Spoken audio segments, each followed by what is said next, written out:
पुणे जिल्हा परिषद पुणे आयोजित ऑनलाईन शिक्षण वर्गामध्ये आपणा सर्वांचे सहर्ष स्वागत।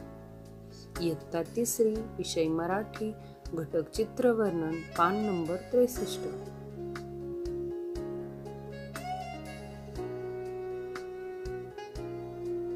या घटकाची अध्ययन निष्पत्ती पुढील प्रमाणे। माझा परिचय। आज आपण इयत्ता 3रीच्या पाठ्यपुस्तकातील पान क्रमांक 63 वरील आम्ही असे खेळतो हा घटक पाहणार आहोत। मुलांनो, तुम्ही कोणकोणते खेळ खेळता? पकडापकडी, लंगडी, खो खो, लगोरी आणि असे अनेक खेळ खेळतो। छान।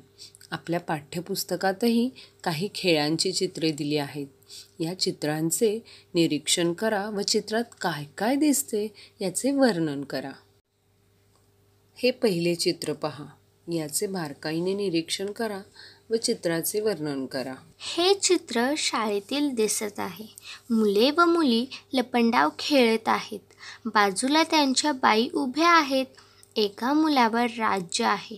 कोणी दगडामागे लपलेले आहे तर कोणी झाडामागे तर कोणी झुडपामागे लपले आहे। कोणी लपण्याच्या तयारीत आहे। खूप छान। छोटी मुले तर घरातही असा लपंडाव खेळतात। आपल्या आईने हाक मारल्यावर कुठेतरी लपून बसतात व आईला शोधायला लावतात। आता हे दुसरे चित्र पहा, याचे सुद्धा बारकाईने निरीक्षण करा आणि वर्णन सुद्धा करा बरं का। शाळेत बाई मुलांचे खेळ घेत आहेत। त्यांनी पोत्यातल्या उड्या हा खेळ घेतला आहे।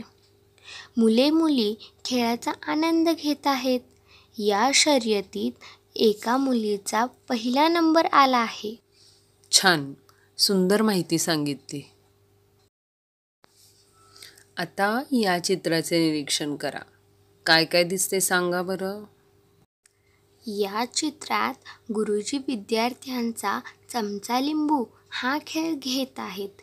4 विद्यार्थ्यांमध्ये लिंबू चमचा शर्यत लावली आहे। इतर विद्यार्थीही खेळाचा आनंद घेत आहेत। खूपच छान। आता हे चौथे चित्र पहा, यात काय काय दिसते बरं। या चित्रात बाई मुलांचा तळ्यात मळ्यात हा खेळ घेत आहेत।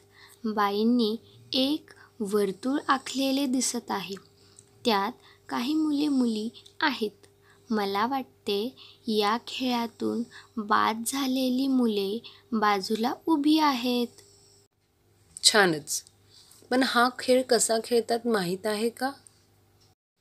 हो, बाई तळ्यात म्हणाल्या की वर्तुळात उडी मारायची व मळ्यात म्हणाल्या की बाहेर उडी मारायची।